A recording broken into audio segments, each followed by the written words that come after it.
Donc on a eu très tôt des relations avec la mairie de Vaux-en-Velin et puis elles se sont multipliées au fil des années à partir de l'arrivée des Kosovars, au moment de l'évacuation aérienne des Kosovars, où là on a ouvert un premier foyer dans le vieux village qui est devenu maintenant un des 4 centres d'accueil pour demandeurs d'asile dans le Rhône.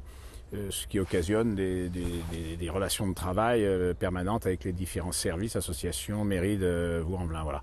Et puis on a fait aussi une 3e opération importante qui a été le relogement du campement de Rome de l'hippodrome. 475 personnes qu'on a relogées en 15 jours.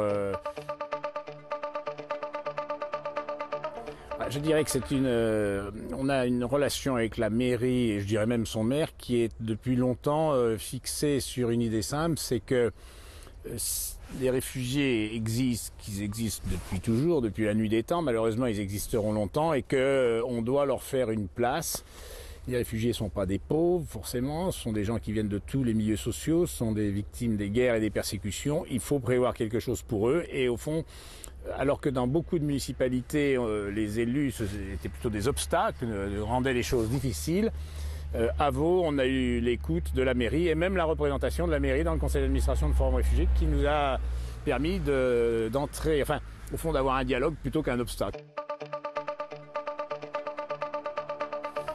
Si vous voulez, d'abord les choses ont beaucoup évolué. En 20 ans, nous avions 90 places d'accueil dans l'agglomération lyonnaise. Aujourd'hui, nous mettons à l'abri ou logeons 2300 personnes tous les soirs. Ça fait 1 million de nuits d'hébergement par an. Évidemment, ça ne se fait pas sur Vaux-en-Velin seulement et ça se fait sur l'ensemble de l'agglomération. Donc, ceci dit, les relations avec les élus sont assez inégales. C'est également avec la mairie de Vaud qu'on a le plus discuté de la question des familles déboutées demandeurs d'asile, que la mairie n'a pas craint d'organiser des réunions.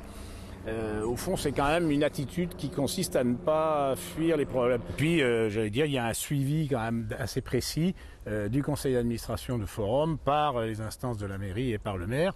Moi-même, je le rencontre 3 ou 4 fois par an en tête-à-tête pour faire le point des questions et lui demander également d'agir au niveau de l'agglomération lyonnaise, car nous souhaitons que le débat sur ces questions-là soit élevé au niveau de la communauté urbaine, ce qui n'est pas encore le cas. Sur ces questions de réfugiés, je crois que les interlocuteurs qu'on a à la mairie ont compris que, au fond, c'est pas une exclusivité du tiers-monde ou des pauvres, qu'il y a seulement 60 ans, 70 ans, les Français étaient sur la route. Quand il y a eu l'exode des Kosovars, tout le monde a bien compris, c'est reconnu, quand on a vu 1 million de Kosovars sur la route, quelque chose, ça ressemblait à l'exode français. Et moi je dis souvent, le président du Grand Lyon ou le maire de Vaux-en-Velin ou le maire du 6e arrondissement, ils ne sont pas du même couleur politique, peuvent un jour se retrouver dans la même file, sur la même route comme réfugiés. C'est pas du... Bon, vous savez, moi je vais être très simple. Ce que je veux à travers ce témoignage, c'est remercier Vaux-en-Velin dans sa globalité, d'être une commune qui est stigmatisée comme ayant des problèmes, alors qu'en réalité elle a des atouts formidables, et alors que moi j'ai eu toutes les peines du monde à ouvrir des capacités d'accueil pour les réfugiés, j'ai pu le faire dans ce milieu qui était ouvert à cette question. Et voilà, donc je dirais l'avenir, c'est que si on sait se dire merci, on sait aussi être raisonnable, et nous le sommes vis-à-vis de Vaux-en-Velin, c'est-à-dire qu'on sait ce qu'on peut faire, on sait aussi ce qu'on ne peut pas faire.